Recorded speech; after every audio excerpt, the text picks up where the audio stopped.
네, 반갑습니다. 용한 토픽의 용환입니다. 네. 오랜만에 정말로 제가 영상을 지금 찍어서, 네, 오늘 승무패 최종회차, 40회차죠? 네, 40회차 최종회로 지금 인사를 드릴 것 같습니다.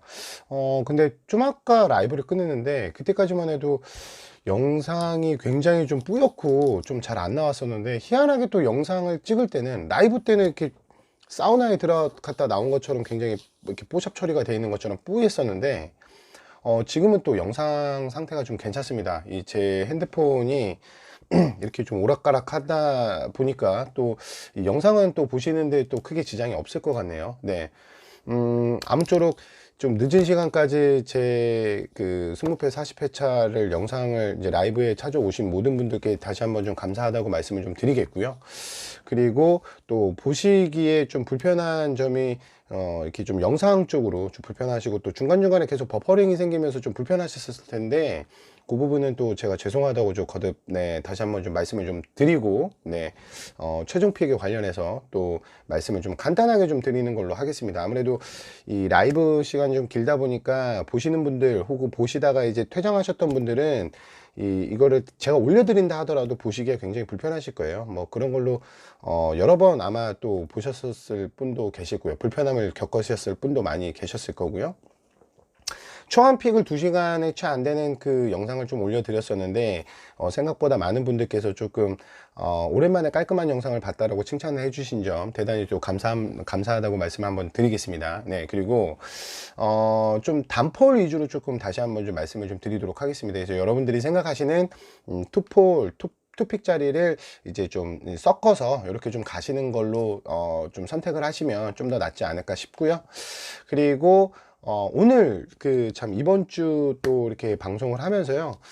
좀 후원을 해주셨던 분 몇몇 분들을 조금 좀 먼저 소개를 하고 또 감사 인사를 드리고 좀 시작해 보는 걸로 하겠습니다. 먼저 오늘 안 들어오셨는데 김도환님께서 제가 방송하기 전에 또 이렇게 또 후원을 해주셨습니다. 네, 금액은 말씀을 좀 드리지 않도록 하겠습니다. 아니 뭐 부끄러워서가 아니라 이 또 생각하시는 분들이 또 기준점이 또 다를 수가 있기 때문에 네, 감사하고요. 네, 정말로 오시면은 제가 직접 인사를 좀 드리려고 했었는데 들어오지 않으셨던 걸로 알고 있습니다. 뭐 혹시 그냥 눈으로만 영상을 확인하셨다라고 하면 그래도 요 영상을 통해서 네, 다시 한번 좀 감사 인사를 말씀을 좀 드리겠습니다. 그리고 창호님, 운빨베터님, 또 멘탈님께서 또 자주 오시는 저희 식구분들 중에 또 한 분, 이렇게 다 각각 분들이시죠. 그래서 특히 멘탈님 같은 경우는 승무패나 승무패를 안 가심에도 불구하고 매번 제 영상에 좀 라이브 때 찾아와 주셔서 또 나름 그렇게 또 이 분위기 메이커 역할을 좀 꾸준히 해주고 계시고, 또 우리 창호님은 저랑 같이 또 승호패를 꾸준히 또 같이 이렇게 서로 의견도 주고 받으면서 농구 쪽에 또 이렇게 나름 분석력을 좀 가지고 계시는 분이시죠. 그 운빨베터님은 제가 이제 다른 채널에서도 자주 이렇게 장난치시는 또 저희 또 채널의 또 저희 형님이시고요. 네, 아무쪼록 이렇게 후원해 주신 분들 네, 대단히 감사드리다는 말씀 먼저 전달해 드리고 좀 시작하도록 하겠습니다. 네, 감사합니다. 자, 제가 이제 각각의 경기 안에 대해서 사전에 초안픽을 좀 먼저 영상으로 올려드렸었는데 그 부분은 여러분들도 이제 대부분 이제 아시겠지만 이 배당과 그 다음에 이제 투표율조차도 나오기 전에 이제 제가 이제 한 주 동안 봤었던 어떤 어떻게 보면 좀 느낌픽 그 다음에 이제 제가 생각했었던 데이터 경기력과 데이터만 가지고 초안을 그냥 어떻게 보면 찝어 본 거고요. 오늘 이제 최종안으로 말씀을 드렸던 거는 역시나 뭐 제가 이렇게 처음에 초안을 봤었던 거하고 큰 틀에 있어서 변하지는 않았다. 예, 뭐 그리고 아시겠지만 토트넘 같은 경우는 무리뉴 감독이 오면서 조금 이제 좀 분위기도 좀 바뀐 것 같고요. 또 이 유상철 감독의 또 건강 문제가 또 이슈화가 되면서 그 부분도 네, 조금 영향이 좀 있을 거라고 생각을 했습니다. 국내 경기와 해외 경기가 이번 경기에 좀 쏠리는 경기들이 조금 있는 것 같은데 투표율로 봐서 어떤 경기가 역배가 날지는 아마도 이제 각각 그 보시는 분들의 기준점에 따라서 달라질 수도 있겠다 이렇게 좀 생각이 들기도 하고 저 역시도 우선 초안과 비슷하게 좀 정배 쪽으로 조금 여러분들한테 좀 말씀을 좀 드린 부분도 있습니다. 분명히 그 부분도 있는데 그게 다 그렇게 들어올 것이라고 예상해서 말씀을 좀 드렸던 건 아니고 있는 그대로 경기력과 제가 판단한 경기력과 데이터만 가지고 종합을 해봤을 때, 그리고 비교를 했을 때 아무래도 여러분들이 생각하시는 정배 위주의 게임이 좀 아무래도 좀 이길 확률이 좀 더 높지 않겠느냐, 뭐 이렇게 좀 생각이 들어서 좀 말씀을 좀 드렸던 부분이고요. 초안 픽과 최종 픽의 이 몇몇 픽은 조금 이렇게 좀 변동 사항이 있습니다. 그 부분을 중점으로 해서 말씀을 좀 드리도록 하겠습니다. 자, 첫 번째 서울하고 포항 스틸러스. 초안에는 제가 서울 승 말씀을 좀 드렸고요. 최종에서도 서울 승을 좀 말씀을 좀 드렸습니다. 거듭 말씀드리는데, 우리가 생각하는 누가 3위가 될 것인가, 누가 12위가 되고 떨어질 것인가, 그리고 뭐 누가 이제 어느 팀이 우승을 할 것인가, 이런 시나리오는 여러분들이 다 각자가 잘 알고 있는 이 내용일 겁니다. 그리고 흥행을 위해서라면, 어떤 스토리를 위해서라면 사실은 38라운드까지 마지막까지 진짜 지켜봐야 되는 게 보는 사람 입장에서는 굉장히 좀 뭔가 좀 이렇게 좀 이 긴장감이 좀 흐르고 재미가 있을 것 같지만, 사실 팀들 입장에서 봤었을 때는 어찌됐든 유리할 때 도장을 찍어 놓는 게 훨씬 더 낫거든요. 그리고 거듭 말씀드렸습니다만, 이번 시즌 K리그가 보여줘 왔던 그동안의 행보들을 보면 사실 이 상위 랭크 팀과 그 다음에 하위 랭크 팀이 이렇게 붙었을 때 좀 대체적으로는 이 상위 랭크 팀이 잘 지지 않는 시즌을 전체적으로 좀 보여줬다라고 생각합니다. 그러니까 그만큼 몇몇 경기들 이슈가 될 만한 경기들도 있기는 했습니다만, 전체적으로 그러니까 노멀하게 봤었을 때 얘기예요.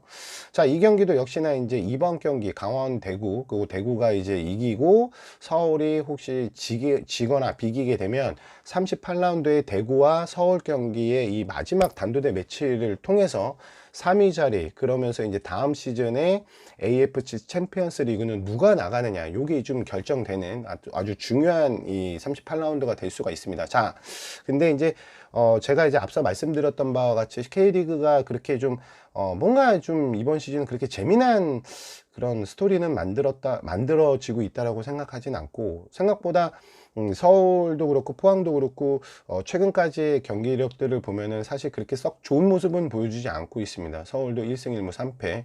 그리고 이제 이 상위 리그와 하위 리그가 나눠지기 전까지의 포항은 굉장히 좋은 모습을 좀 보여줬다가, 이제는 좀 어느 정도 목표를 좀 달성을 해서 좀 한시름 놓은 게 아닌가 싶을 정도로, 이 마지막 이제 앞선 세 경기를 놓고 보면 전북한테도 이 3대 0으로 지긴 했고요. 그 다음에 이제 그 나머지 두 경기는 또 이제 무승부를 하긴 했습니다만, 아무튼 최근까지의 경기력을 놓고 봤었을 때는 어느 팀이 좀 우위를 가르기가 애매할 수 있는 그런 경기입니다. 근데 이제 배당도 제가 봤을 때는 서울 쪽으로 좀 많이 좀 정배로 보이고, 그 다음에 이 두 팀은 올 시즌 이제 상대 전적에 있어서도 1승 1무 1패 좀 호각세를 보이고 있고요. 그래도 마지막 서울이 홈 경기에 홈팀의 어떤 응원을 받아서, 그리고 이제 이 두 팀 다 역시나 이제 좀 풀 전력으로 나올 거라고 생각을 하고요.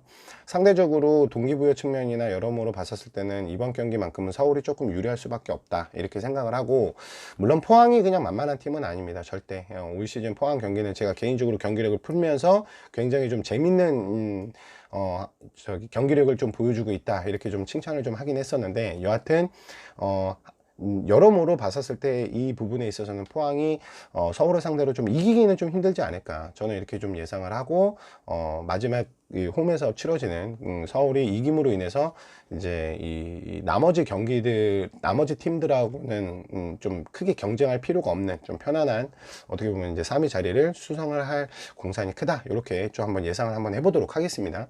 자, 두 번째는 이제 연이어서 이제 강원하고 대구인데, 역시 두 팀 다 이렇게 그 뭐 동기부여로 치면은 이제 대구 쪽이 조금 더 낫겠죠. 그리고 강원은 유독 이번 시즌에 또 대구한테는 그렇게 좋은 모습을 못 보여줬습니다. 그래서 상대적으로 원정에서의 좋은 경기를 펼쳐주고 있는 대구와 홈에서 좋은 경기를 펼쳐주고 있는 강원이 이 두 팀이 만났는데, 역시도 이 경기도 좀 호각세를 좀 다툴 가능성이 큰 경기라고 생각하고요.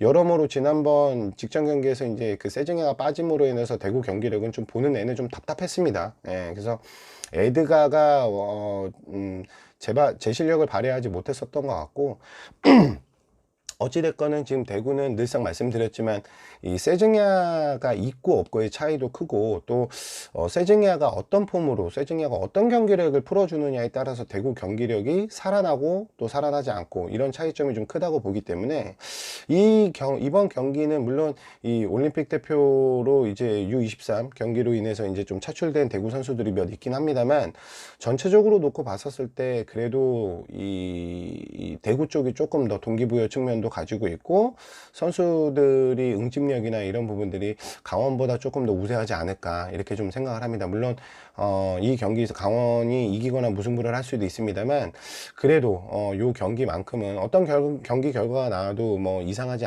않다고 생각을 합니다만, 그래도 이제 홈 쪽보다는 대구 원정 쪽에 서울이 이기고 지고와 상관없이 대구는 무조건 이 경기를 이겨야만이 뭔가 이 시나리오를 좀 쓸 수가 있습니다. 그래서 이기고 다음번 서울과의 이 맞대결, 그 다음에 그건 물론 이제 그거는 이제 서울이 포항을 이기지 못한다는 또 이런 경우의 수도 필요하기도 하고요.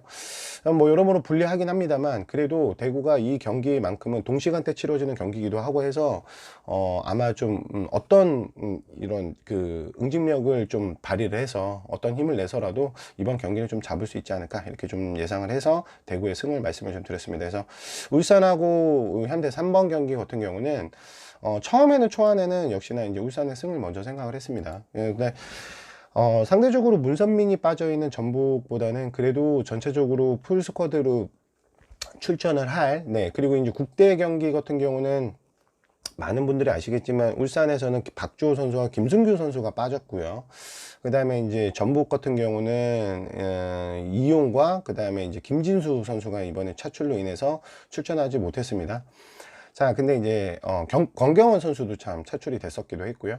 근데 대체적으로 지금 이제 수비 쪽으로 문제점을 많이 올 시즌 내내 좀 보여주고 있는 전북 입장에서, 아무래도 문선민도 결장을 한 데다가 기존에 이제 이 훈련 시간에서 조금은 좀 이탈을 했었던 이 또 주전 수비수들이 뒤늦은 합류로 인해서 얼마나 좀 훈련을 좀 많이 했을까는 잘 모르겠습니다만, 전체적으로 봤었을 때 전북은 또 원정이고요.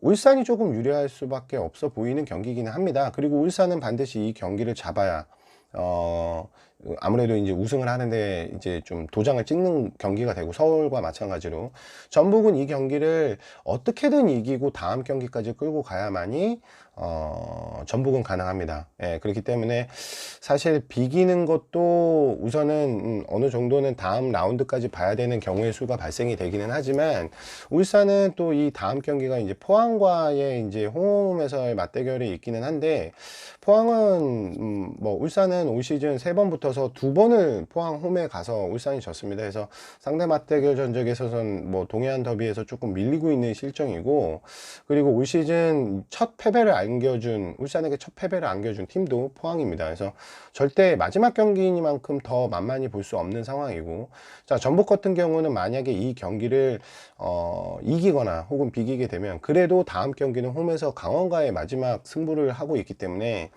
물론 그 경기 또한 뭐 포항이 울산을 좀 잡아준다라는 또 경우의 수도 발생을 하지만, 그래도 38라운드를 강원까지 잡는다라는 가정하에 또 얼마든지 좀 이게 또 이렇게 엎어질 수도 있다. 이게 전북이 또 우승할 수도 있는 상황이 또 생길 수도 있고요. 제가 볼 때는 여러모로 전북이 불리해 보이는 경기이지만, 이 두 팀의 맞대결 전적 최근 이제 5시즌 전만 이렇게 통틀어서 놓고 본다 하더라도 전북이 상대적으로 조금 더 유리했습니다. 그래서 무승부 경기도 좀 많았고요. 많은 분들이 이 경기를 좀 울산 쪽으로 좀 보시는 부분들은 물론 인정하고, 저 역시도 초안을 울산 승으로 보긴 했습니다만, 상대적으로 이 경기는 좀 전북이 그냥 질 리는 없다. 워낙에 동기부여가 강하고, 역시나 그래도 스쿼드 면에 있어서는 울산 못지않게 전북이 모라이스 감독의 전술과 전략이 이제 좀 도마 위에 많이 오르고는 있지만, 그래도 선수 개개인 면을 놓고 봤었을 때는 뭐 문선민이 빠지는 게 좀 아쉽기는 하지만, 그래도 네, 쉽게 질 만한 그런 전력은 아니라고 분명히 생각을 합니다. 그래서 요 경기는 어쩌면은 두 팀 다 실수를 하지 않기 위해서 수비 위주로 경기를 하다 보면 오히려 이제 득점력이 이제 잘 터지지 않으면서 그냥 무승부가 날 수도 있지 않을까, 이렇게 조심스럽게 예상을 해서 울산과 전북은 무승부 말씀을 좀 드렸습니다. 자, 그리고 이제 EPL로 좀 넘어가 보도록 하겠습니다. 웨스트햄하고 토트넘. 요거는 토트넘으로 좀 보도록 하겠습니다. 무리뉴가 이번에 좀 들어왔고, 전체적으로 하고자 하는 의지들을 아마 이번 선수들이 조금은 보여주지 않을까.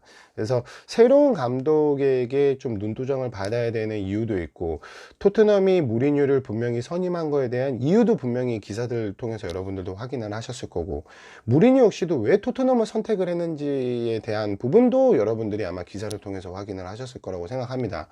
그래서 어떻게 보면 감히 이 작년 시즌까지 굉장히 좋았었던 이 포체티노 감독을 토트넘이 단칼에 내리침으로 인해서, 그것도 선수들이 다 빠져있는 상황에서 내리침으로 인해서 어쩌면 이 경기를 통해서 그러니까 구단주한테 약간 항의하는 이런 경기력으로 해서 태업을 하지 않을까라는 조심스럽게 그냥 막상 생각도 해봤었는데, 다시 생각해 보면은, 그리고 최근까지 기사가 나온 거를 보고 토트넘 자체 내에서 선수들의 그 연습을 하는 전체적인 분위기라던가, 그 다음에 최근까지 나오는 매스컴들을 여러 종합을 해 봤을 때 그래도 오히려 이 경기에서만큼 원정 경기고 올 시즌 홈 원정할 것 없이 그렇게 좋은 경기력을 보여주지는 못하고 있지만, 토트넘이 웨스트햄을 상대로 좀 좋은 경기력을 펼칠 공산이 크겠다라는 생각이 좀 들었고요. 상대적으로 웨스트햄 역시도 지금 분위기가 너무 안 좋습니다. 오히려 지금 펠레그리니 감독이 좀 향후 이 몇 경기를 통해서 혹시 경질이 되지 않을까라고 좀 우려가 될 정도로, 네, 명장답지 않은 지금 이제 모습을 지금 현재 보여주고 있습니다. 해서 여러 가지 원인이 있겠지만, 이 경기 또한 물론 이 토트넘 입장에서는 베르통원하고 라멜라가 이제 출전하지 않을 거로 이제 판단이 되고요. 또 웨스트햄 같은 경우는 란치니 선수가 이번에 조금 빠질 거라고 보는데, 란치니 선수는 제가 라이브 때도 말씀을 좀 드렸는데, 제가 판단할 때는 스노드그래스라든가 크레스웰 뭐 이런 선수들만큼이나 중요한 선수라고 생각을 합니다. 야르몰렌코도 마찬가지고요. 근데 이제 어찌됐든 여러모로 이 선수들의 뎁스는 저는 그렇게 얕은 팀은 아니라고 생각을 하는데, 전체적으로 봤을 때 수비 쪽으로 실점력이 높고, 생각보다 이 작년 시즌에 조금 중원에서 좀 단단함을 보여줬었던 웨스트햄이 올 시즌에는 오히려 좀 보여주지 못하고 있고, 지금 봤었을 때는 그 치차리토가 이제 빠진 자리를 그 세바스티안 할러를 통해서 이번에 좀 메꾸고 있는데, 그나마 할러 선수가 좀 득점력을 좀 해결해 주면서 득점은 조금 보여주고는 있지만, 전체적으로 조금 선수들의 폼이 좀 떨어진 것 같고, 사기도 좀 많이 내려앉은 모습입니다. 그래서 사실 내용면으로 봤었을 때는 이름값답지 않게 이 두 팀도 어떻게 보면 똥 대 똥 경기다, 이렇게 보실 수도 있다고 봅니다. 그래서 그렇게, 그러니까 이 두 팀은 좀 상황은 그렇기는 한데, 그래도 상대적으로 있던 어떤 여러 가지 동기부여 측면이라던가, 그 다음에 선수들의 어떤 개개인으로 이렇게 좀 비교를 해봤을 때 네임밸류는 그래도 상대적으로 홈팀인 웨스트햄보다는 원정팀인 토트넘이 조금 더 높을 수밖에 없다. 그래서 여러모로 제가 판단했을 때는 토트넘이 이 경기는 좀 잡고 넘어가지 않을까, 이렇게 좀 조심스럽게 한번 예상을 해 보도록 하겠습니다. 역시나 이제 토트넘 승을 봤고요. 그 다음에 이제 본머스하고 울버햄튼입니다. 역시나 여기에서도 마찬가지, 제가 이제 라이브 때 말씀을 드렸던 거는 초안에서도 무승부를 봤고요. 이 최종에서도 무승부를 봤습니다. 상대적으로 무승부가 또 많이 몰려 있기도 하고요. 지금 이제 현재까지는 이제 42%, 43% 정도 이제 무승부가 좀 몰려 있는데, 좀 이 힘의 균형을 맞추기가 좀 이렇게 좀 그러니까 한쪽으로 기울기가 좀 애매한 승부지 않을까, 이렇게 좀 조심스럽게 한번 예상을 해보고요.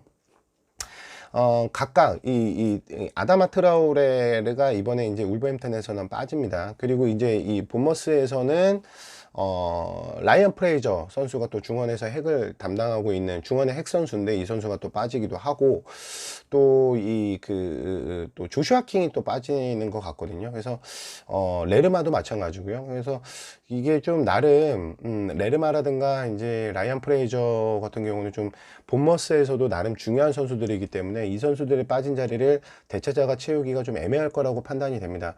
상대적으로 아드마 트라오레 같은 경우는 지난번 첼시전에서도 이제 멀티골을 득점을 함으로 인해서 이 울버햄튼이 지금 무승부가 많지만 그래도 최근 들어와서 이 좋은 경기력을 보여주는 데에선 1등 공신은 저는 아다마 트라오레라고 생각하는데, 이 선수가 빠지는 부분도 역시나 이제 공격진에서 조금 어떻게 보면 답답한 경기력을 좀 보여줄 수도 있지 않을까 이렇게 좀 생각을 하고, 상대적으로 그래도 울버햄튼은 홈 원정할 거 없이 그래도 전체적으로 이 팀이 그래도 좀 조화로운 경기력을 계속 이렇게 한쪽으로 이렇게 좀 이 원정이나 이 홈이나 이렇게 특별하게 이렇게 기복 없는 경기력을 보여주고 있다라는 반면에, 본머스는 그래도 제가 판단했었을 때는 원정보다는 홈이 조금 좋은 경기력을 보여주고 있다. 그리고 본머스 입장에서 보면은 현재까지는 홈에서 6경기 치러서 3승 3패, 아직까지 무승부는 없습니다. 그래서 무승부가 한 번 정도는 좀 일어날 수도 있지 않을까 조심스럽게 예상하고, 각각 팀에서의 이 어떻게 보면은 좀 공격하는 쪽에 좀 중요한 선수들, 이제 요 미드필더라든가 공격수들이 좀 빠짐으로 인해서 제가 볼 때는 열심히 서로가 이렇게 좀 점유율 축구를 할 공산이 크지만 그래도 쉽게 승부를 내진 않지 않을까 이렇게 생각해서 저는 무승부를 좀 예상을 했고요. 자, 그리고 아스날하고 사우스햄튼입니다. 요거는 그냥 가볍게 아스날 쪽으로 좀 가져가도록 하겠습니다. 뭐 배당이 1.42라는 배당이 그렇게 썩 뭐 왜 에버튼보다도 좀 높을까, 이런 거는 좀 계속해서 조금 의문이긴 한데요. 어떤 상대성이 조금 있지 않을까 뭐 이런 생각도 좀 들기도 하고, 사우스햄튼은 상대적으로 좀 분위기가 별로 좋지 않습니다. 득점력에 있어서 데니잉스를 제외하면 딱히 내세울 만한 선수도 없고요. 그리고 이제 요 감독이 아무래도 좀 저는 좀 교체가 될 좀 공산이 큰 팀이지 않을까, 사우스햄튼도. 네, 그렇게 좀 생각이 들고, 그래도 홈에서만큼은 아스날은 그래도 강한 모습을 좀 보여주고 있기 때문에 홈 아스널을 좀 믿어보도록 하고요. 그 다음에 이제 바로 다음 경기 브라이턴하고 레스터입니다. 그래서 요 브라이턴 레스터를 조금 의심하시는 분들이 상당히 좀 많습니다. 레스터가 좀 배당이 높은 점도, 해외 배당치고 좀 높은 점도 조금 왜 이런 배당을 받아야 되는 레스터냐 이렇게 좀 생각들을 하시는 것 같고, 브라이턴 같은 경우는 그래도 홈에서 이미 일전에 이제 토트넘도 좀 3대 0으로 잡아낸 이력도 있고, 브라이턴 역시도 본머스만큼이나 이제 홈에서 경기력이 훨씬 좋은 팀 중에 하나입니다. 예, 중위권 팀 중에서는. 그리고 작년보다는 좀 다른 모습을 지금 현재 좀 보여주고 있고, 굉장히 조직적으로 움직임들이 대부분 좋고 그렇기는 한데, 이번 경기에서 제가 이제 이 그러니까 레스터의 좀 승을 조금 더 생각하는 이유는 라이브 때도 말씀을 좀 드렸지만, 덩크 선수가 빠지는 부분, 네, 그 다음에 이제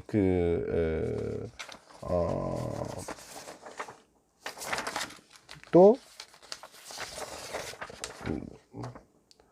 네, 죄송합니다. 네, 루이스 덩크와 그 다음에 에런 코널리. 네, 죄송합니다. 에런 코널리가 이름이 생각이 안 나서 약간 좀 막았었네요. 네, 19살의 어린 선수기는 합니다.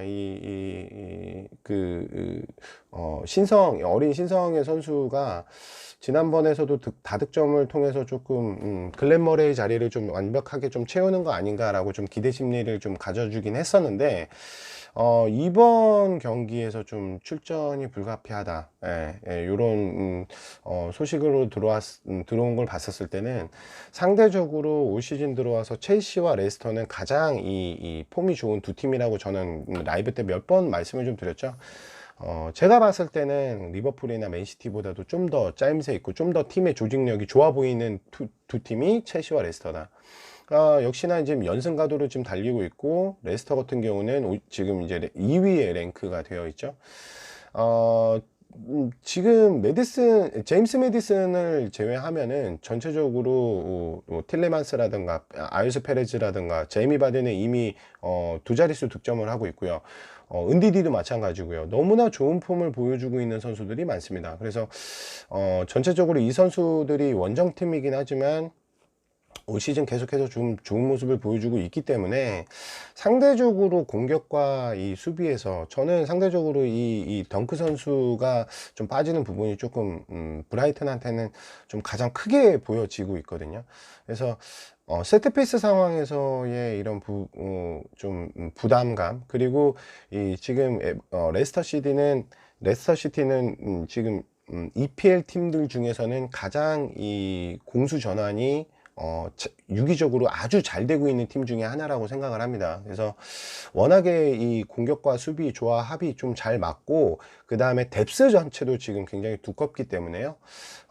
아무래도 이제 원정이라고는 하지만, 뭐 배당은 왜 그렇게 나왔는지는 모르겠지만, 저는 우선은 어찌됐든 요거 역시도 레스터가 좀 브라이턴을 좀 손쉽게 잡지 않겠느냐, 이렇게 좀 생각을 해서 레스터의 승 좀 말씀을 좀 드렸습니다. 그리고 이제 에버튼하고 노리치입니다. 이 에버튼은 제가 이제 항상 말씀드렸습니다만 득점력 부재가 좀 많이 심각하다. 네. 그래서 속 시원하게 이렇게 좀 팀에서 딱 이렇게 내세울 만한 지금 공격 자원이 좀 없다라는 부분이 홈이기는 하지만 조금 불안하게 합니다. 물론 상대가 이제 노리치기 때문에 저도 좋아하는 승을 좀 먼저 봤습니다. 근데 이제 요 경기는 제가 무승부를 최종안으로 선택을 했는데요. 많은 분들이 에버튼은 좀 많이 가져가시는 것 같습니다. 물론 이해가 됩니다. 저도 좋아하는 에버튼 승을 좀 먼저 생각을 했고, 이유는 상대가 노리치기 때문인데요. 노리치는 지금 계속해서 지금 부상 선수들이 아직까지도 이번 경기에서 좀 복귀를 하지 못하는 것 같습니다. 제가 지난번 초안 잡을 때도 만약에 부상에서 좀 이번에 회복해서 스쿼드에 들어오는 선수들이 특히 수비 쪽, 그 수비형 미드필더 쪽 선수들, 수비수들이 조금 돌아오는 선수들이 좀 뭐 있다면, 하다못해 짐머맨이라도 좀 돌아온다면 저는 조금 기대를 좀 해보려고 했으나, 역시나 좀 이번에도 좀 빠질 것 같고요. 팔케 감독이 어떤 전력 전술을 가지고 나올지는 잘 모르겠습니다. A매치 이후의 첫 경기고, 분명히 지금 노리치 시티는 별로 좋지 않고 있습니다. 그래서 지금 현재까지 또 3연패 중이고, 직전 경기 3연패 전에 무승부를 한번 했는데 그 전에 또 3연패를 했고요.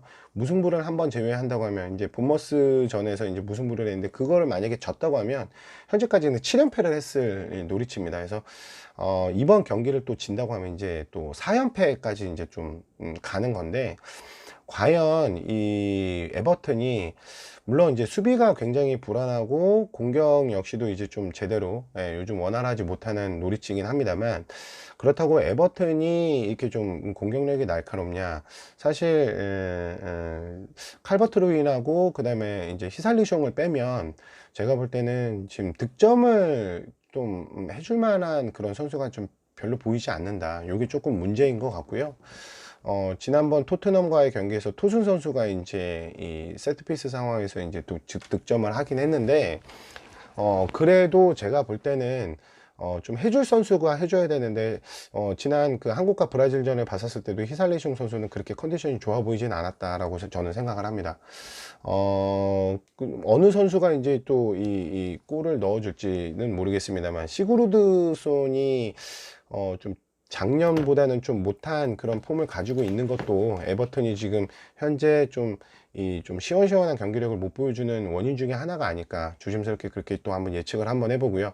어쨌든 요 경기는 그래도 홈버튼이 좀 유리하겠지만, 그래도 노리치가 이번에 조금 뭔가 좀 다른 전략을 좀 가지고 오지 않을까, 에버튼이 생각하지 못하는. 그래서 저는 요 경기는 약간의 노리치의 반등을 예상을 하면서, 요거는 이제 무승부. 그리고 저는 거듭 에버튼의 현재 이 분위기로 봤을 때 아무리 노리치랑 한다고 해도 이렇게 많은 투표율을 받을 만한 팀은 저는 좀 아니라고 생각을 하기 때문에요. 요 경기는 무승부, 원래는 초하는 승이었다가 무승부로 좀 바꾸도록 하겠습니다. 자, 그 다음에 와포드하고 번리입니다. 번리는 지난번 경기를 또 홈에서 또 승리를 했고, 와포드 역시도 노리치 원정에서 승리를 했습니다. 각각의 이제 이번에 승리를 하게 되면 2연승을 하는 또 팀들이 되겠고요. 와포드는 이번에 조금 결국에 이제 트로이 디니가 이번 시즌에 들어와서 이제 좀 복귀전을 한다고 하네요. 아무래도 데올로페오 선수나 이제 아무래도 카포에가 조금 많이 부담스러웠을 텐데, 이제 트로이 디니가 이제 이번에 합류를 하면서 전체적으로 그래도 조금 이 공격적 쪽에서는 조금 살아나는 모습을 좀 보여주지 않을까. 물론 부상 복귀 이제 신고식 하는, 어떻게 보면 시즌에서 올 시즌 들어와서 첫 경기이기 때문에 풀타임 출전을 할 수 있는 체력이 만들어졌을까? 그리고 이제 폼이 제대로 작년 시즌에 이렇게 좋았었던 폼이 그대로 유지될까는 사실 미지수입니다. 오히려 더 어렵다라고 보고요. 교체 출전을 하지 않을까? 이렇게 선발로 나온다 하더라도 좀 일찍 교체를 하지 않을까? 이렇게 좀 생각을 합니다. 물론 A매치 기간 동안에 충분히 연습은 했을 거지만요. 또 실제 경기는 좀 다르니까요. 또 이 번리와는 달리 원정 번리는 또 올 시즌도 역시나 크게 임팩트 있는 모습을 좀 못 보여주고 있습니다. 그래도 뭐 크리스 우드와 애슐리 반스, 뭐 제이 로드리게스 공격진에서 그래도 여전히 좀 좋은 모습을 좀 보여주고 있다라고 판단을 하기 때문에 어찌됐든 요 두 팀들 간의 경기는 그래도 좀 기세가 어느 정도 조금은 그래도 이 전 경기를 잡아냄으로 인해서 좀 기세를 탈 수 있는 요런 좀 동기부여를 가지고 있는 요런 팀들끼리의 대결이라고 생각을 해서요. 쉽게 이 한쪽으로 좀 쏠리지는 않지 않을까. 어쩌면은 와포드도 홈에서 좀 이 번리를 잡아냄으로 인해서 좀 승리를 해야 될 이유가 또 있기도 하고, 번리 역시도 지난번 홈에서의 승리를 이번에 원정에서도 또 워낙에 이 번리는 또 원정 성적이 그렇게 좋지 못하니까요. 좀 승리를 함으로 인해서 번리도 좋은 경기력을 가져가야 되기는 하는데, 제가 볼 때는 이 두 팀은 좀 티키타카 하다가 좀 무승부가 나지 않을까, 이렇게 조심스럽게 한번 예상을 한번 해보도록 하겠습니다. 한쪽으로 쏠릴 만한 경기는 아니라고 생각을 합니다. 네. 자, 그리고 이제 이 10번 경기가 되겠네요. 맨시티하고 첼시. 제가 아까 전에도 말씀을 드렸지만 레스터와 첼시는 제가 판단했을 때 프리미어리그 팀들 중에 요 두 개 팀이 좀 가장 이 완벽한 경기력을 지금 보여주고 있다라고 말씀을 좀 드렸는데, 상대적으로 조금 두 팀 다, 그러니까 레스터 시티도 그렇고 첼시도 그렇고 원정팀이긴 하지만 상대적으로 이 상대를 해야 되는 팀이, 레스터는 그래 브라이턴인 반면에 첼시는 이번에 이제 또 그래도 어려운 맨시티 경기에서 그렇게 이기는 경기력을 보여주긴 힘들 것이다, 이렇게 좀 조심스럽게 먼저 예상을 좀 해보도록 하겠습니다. 라이브 때도 분명히 그렇게 말씀을 좀 드렸고요. 물론 프랭크 램파드 감독이 올 시즌 정말 팀을 단단하게 잘 만들어주고 있습니다. 여러 가지 이제 비하인드 스토리 얘기도 좀 나오고, 저 역시도 이제 그런 부분들을 좀 확인을 다 했는데, 어린 선수들을 이렇게 좀 데리고 와서, 그리고 이제 어떻게 보면 이 숨은 보석들을 발견을 해서 이 좀 조화롭게 만드는 부분에 대한 램파드 감독은 올 시즌은 좀 기대가 분명히 됩니다. 현재까지는 지금 좋은 모습을 좀 보여주고 있고요. 그렇기는 한데 어떻게 보면은 이 맨체스터 시티라는, 어떻게 보면 좀 큰 어떤 빅리그 팀, 좀 큰 상이라고 할까요? 나름대로 이 조합이 좋은 요 팀들이, 물론 캉테가 또 큰 힘이 되겠지만 상대적으로 어떻게 보면 좀 큰 산처럼 보이는 맨체스터 시티의 원정에 가서 기존의 자기네들의 스타일을 고수를 하면서 자기 경기력을 그대로 보여주기란 저는 굉장히 좀 힘들 것이다. 그만큼 맨체스터 시티 입장에서는 물론 르로이 사네는 올 시즌 부상으로 인해서 지금 출전을 못하고 있고, 그 다음에 이제 진첸코라던가 여타 지금 수비수들이 지금 이제 좀 많이 이 공백이 생기면서 제가 봤을 때는 오타멘디는 이번에 출전은 안 하는 걸로 확인을 했고요. 페르난 지뉴를 필두로 이제 몇몇 카일 워커라던가, 그 다음에 이제 맨디 선수라던가, 이렇게 좀 수비 쪽에 좀 불안해 보였었던 선수들이 이제 그래도 이제 그런 선수들 위주로 좀 선발로 좀 출전을 할 거라고 예상이 되는데, 아무래도 공격이나 중원 쪽에서도 이 첼시에 비하면 아무래도 무게감이, 저는 좀 한 단계 두 단계 위에 있는 선수들이라고 생각을 하기 때문에요.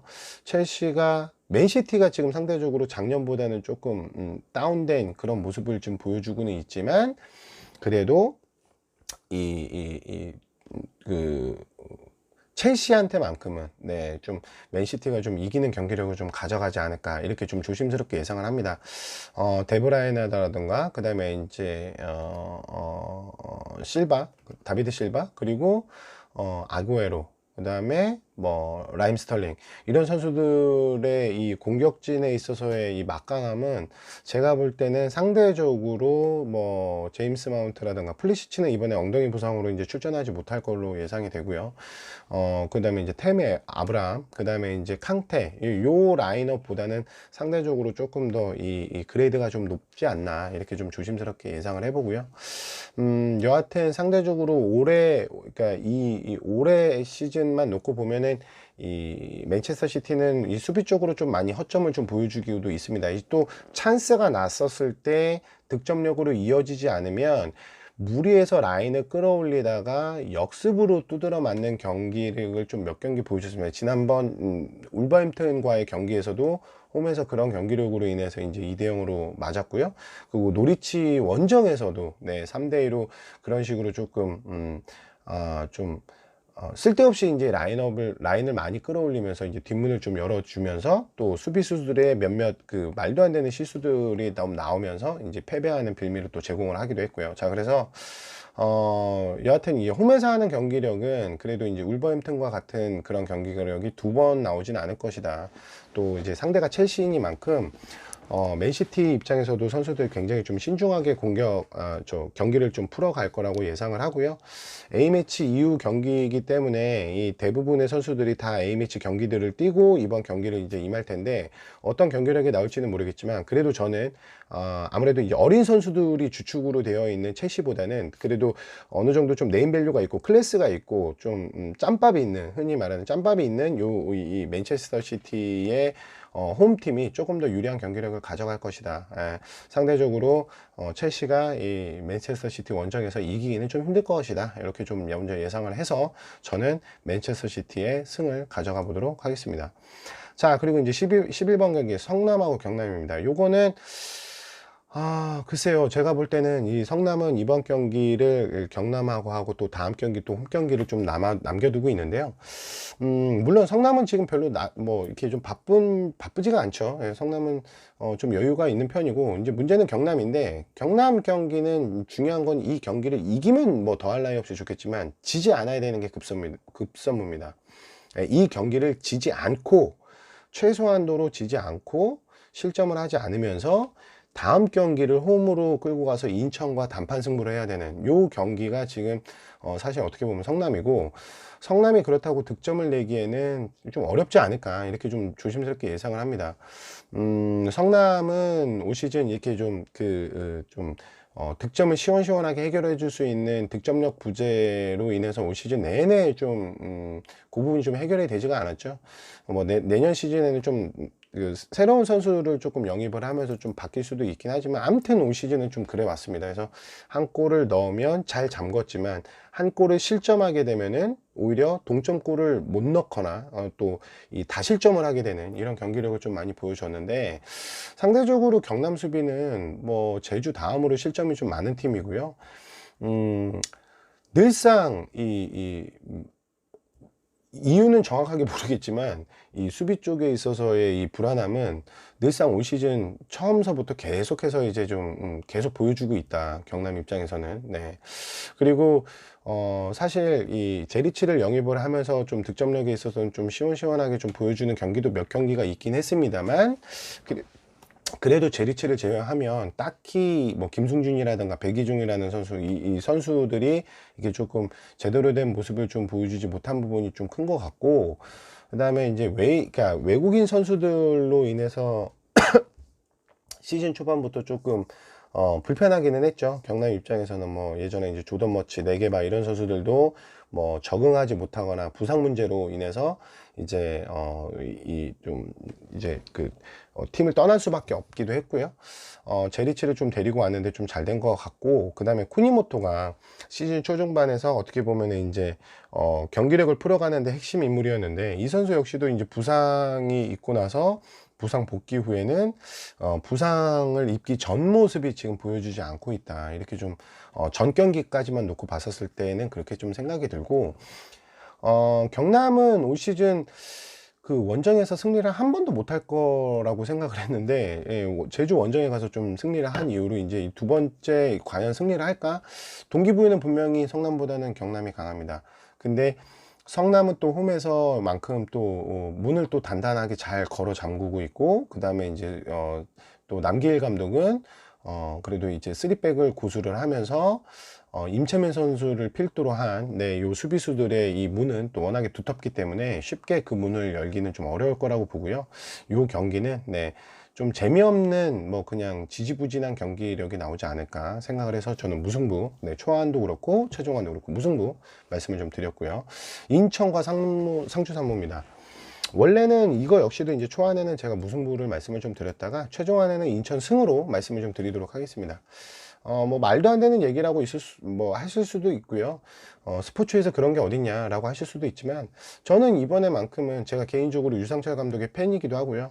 지금 이제 매스컴에서 나오는 유상철 감독의 건강 문제로 인해서라도 글쎄요, 제가 판단했을 때 이 마지막 또 인천 경기고, 또 이 경기가 얼마나 중요한지는 선수들 이하 모든 팬들 전부 다 잘 알고 있고요. 상대적으로 상주 상무 입장에서는 뭐 성남도 그렇고 수원도 그렇고 특별한 뭐 이슈가 있을 만한 경기가 아닙니다.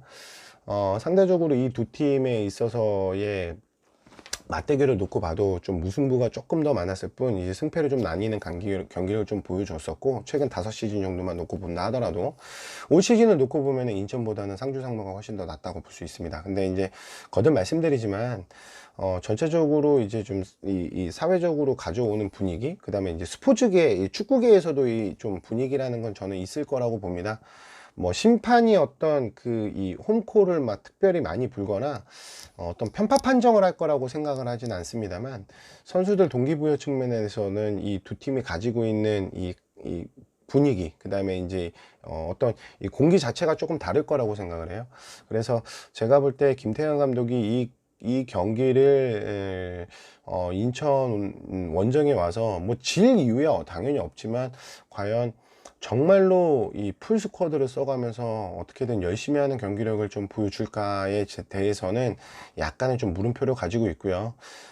아마도 인천 선수들이 스스로가 경기력을 풀어가지 못해서 자멸하는 경기 결과를 가지고 오지 않는다면, 쓸데없는 파울을 해서 페널티킥을 준다거나, 쓸데없이 너무 라인을 끌어올려서 진짜 뒷문을 너무 크게 열어놓고 다닌다거나, 뭐 그런 경우가 생기지만 않는다고 하면, 제가 볼 때는 그래도 어떤 의지력과 투지력으로 이 인천 선수들이 마지막 그 홈 경기를 승리를 하면서, 그래 봐야 이제 시즌 2승입니다. 홈에서의 승리는 1승밖에 없는 인천이라서 이제 나머지 2승을 유상철 감독한테 좀 선사를 하면서 좀 전체적으로 조금 그래도 희망적인 분위기를 좀 가져갈 수 있는 그런 분위기를 연출해내지 않을까, 이렇게 조심스럽게 뭐 나름 뭐 스토리라면 스토리이지만 이렇게 좀 한번 예상을 한번 해봤습니다. 네.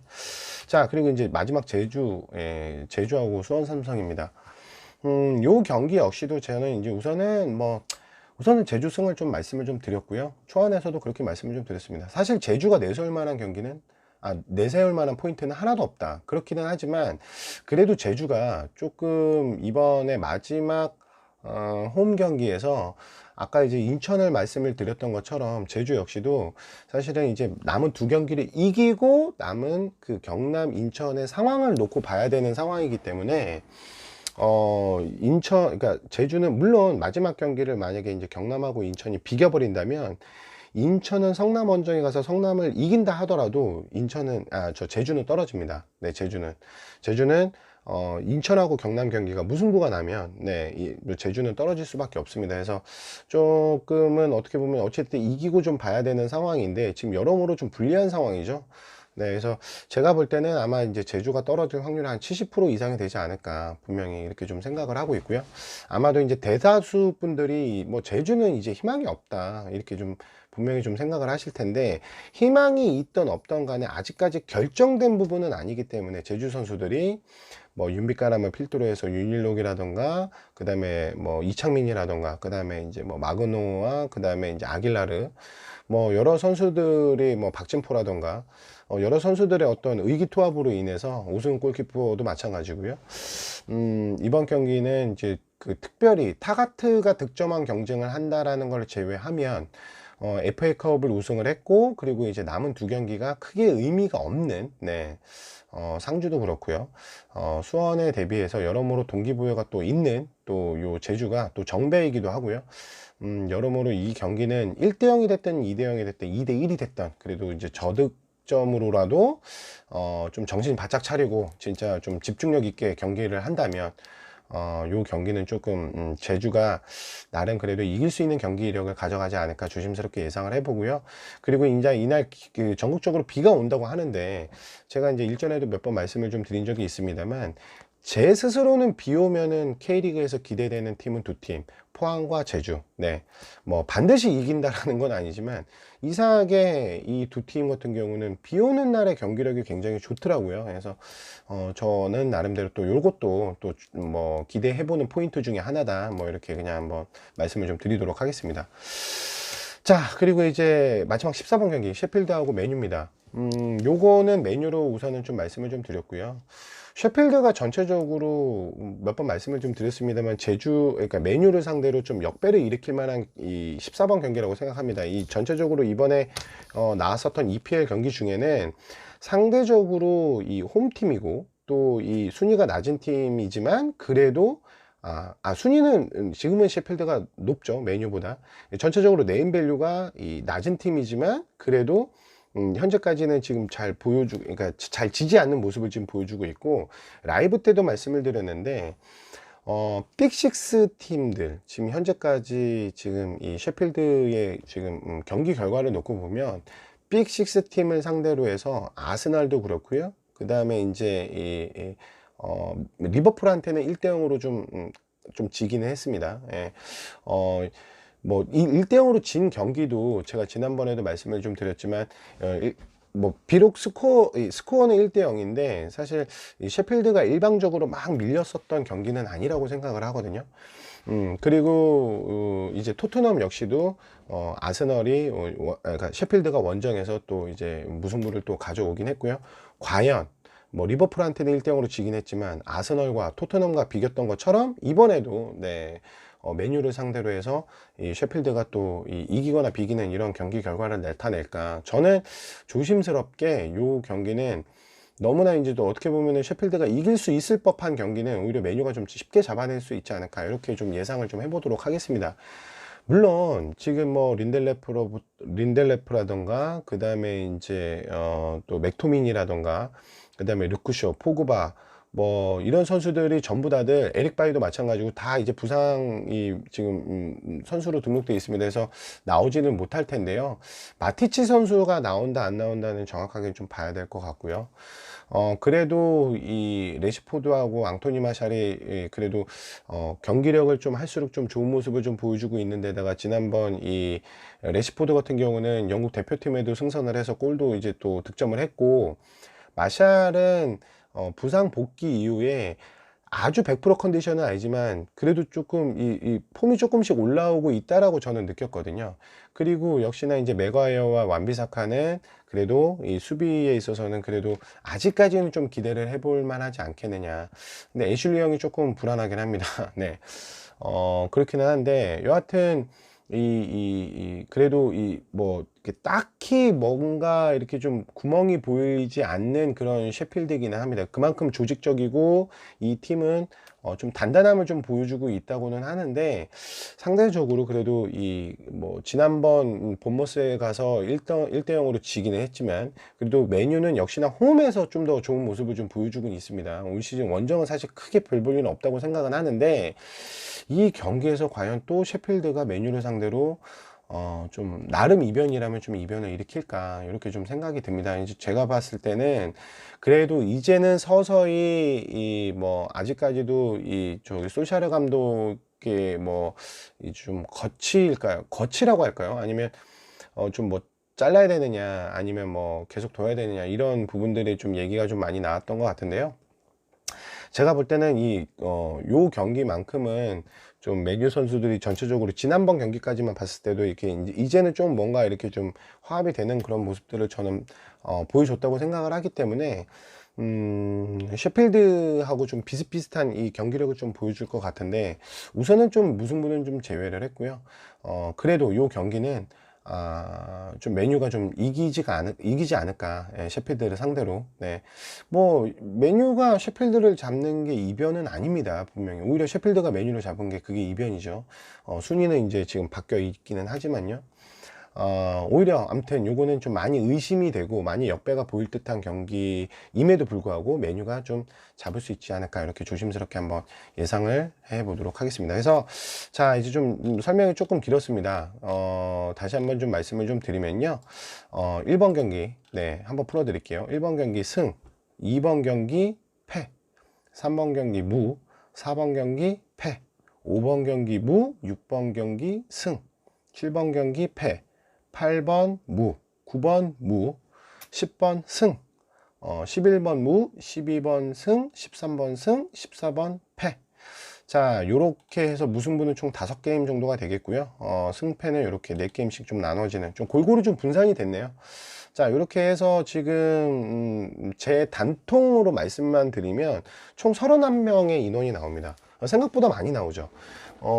제가 지금 현재 이 울산 현대를 무승부를 놓고, 그리고 에버튼 역시도 무승부로 났음에도 불구하고, 역시나 이제 요게 2월이 되려면 아스널, 에버튼이 좀 완전히 좀 역배로 나와야 되고, 또 첼시가 또 맨시티를 또 맨시티가 첼시를 이기지 못하는 결과가 또 나와주고, 뭐 또 셰필드가 사고로 치거나 뭐 이렇지가 않으면은, 요대로라면은 사실 2월이 될 확률은 거의 없다고 봐야 되고, 제가 볼 때는 이 축에 대해서 이게 뭐 절대적이지 않습니다. 그래서 여러분들이 생각하시는 단폴이긴 하지만 여기에 좀 생각이 다른 부분은 한번 이렇게 좀 덧붙여서 이렇게 좀 생각을 해보시면 좀 도움이 되지 않을까, 이렇게 좀 생각을 하고요. 거듭 말씀드리지만 투포를 말씀을 안 드리는 이유는, 오히려 단폴로만 드렸었을 때 여러분들이 결정하시고 여러분들이 투포를 어떤 경기를 가져가시든 그 부분이 조금 더 편안하게 잡으실 수 있을 거라고 생각을 하기 때문에, 저는 여타 다른 유튜버 분들하고는 좀 다르게 단폴 위주로만 조금 말씀을 좀 앞으로도 계속해서 좀 그렇게 드리도록 하겠습니다. 저 역시도 단폴만 가지는 않습니다. 분명히 투포로 잡습니다. 그리고 라이브 때는 어떤 경기들이 투폴이 필요한 경기들일 것 같다라고 좀 말씀을 좀 드린 적도 있습니다. 여러분들이 생각하시는 투폴은 남들도 충분히 생각할 수 있는 그런 투폴이고요. 그 경기를 이제 승을 잡든 무를 잡든 패를 잡든 좀 남들이 좀 잘 안 잡는, 좀 이 독식을 노리시는 분들이라면 완전한 역배를 좀 잡아 보시는 것도 하나의 방법일 수도 있겠다. 그리고 제가 이렇게 경기력을 풀어 주면서 또 각각 보셨었던 그 데이터를 찾아보시던, 경기력을 찾아보시던, 생각하시고 보셨던 그 경기력이나 이 예상 안에 대해서 뭔가 좀 중복이 되지 않고 상충이 된다라고 생각하시면은, 뭐 그런 경기만 선택해서 이제 투포를 가져가시는 것도 하나의 방법이라고 생각을 하고요. 뭐 좀 투폴이라고 생각했는데 오히려 제 영상을 보고 이거는 그냥 단통으로 가도 되겠다라고 생각이 드신다고 하시면 뭐 빼시는 것도 하나의 방법일 수가 있습니다. 그래서 뭐가 정답이 될지 모르겠지만 단 몇 프로라도 여러분들이 선택하시는데 도움이 됐으면 좋겠다라고 생각이 들고요. 그리고 이제 지난번 영상보다는 제가 좀 길었습니다. 예, 초안보다는 그래도 좀 짧았죠. 초안에는 그래도 1시간 한 50분 정도 올렸는데요.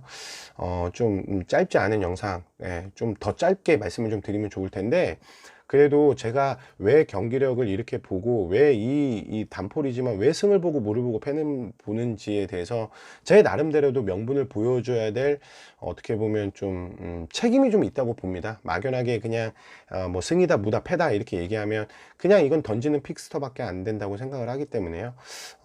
그래도 제가 경기력을 풀어주고 한 경기 한 경기를 제 생각대로 이렇게 얘기를 해주면서 여러분들도 좀 같이 고민할 수 있는 이런 작은 시간이 됐으면 좋겠다, 이렇게 좀 생각이 들고, 아무쪼록 승무패 40회차 이렇게 좀 마무리하도록 하겠습니다. 여러분들 좋은 등수에 드시길 바라고요. 꼭 요 영상 말미에는 좀 댓글을 좀 부탁을 좀 드리도록 하겠습니다. 그래서 보시고 나서 댓글 좀 달아주시면 감사하겠고요.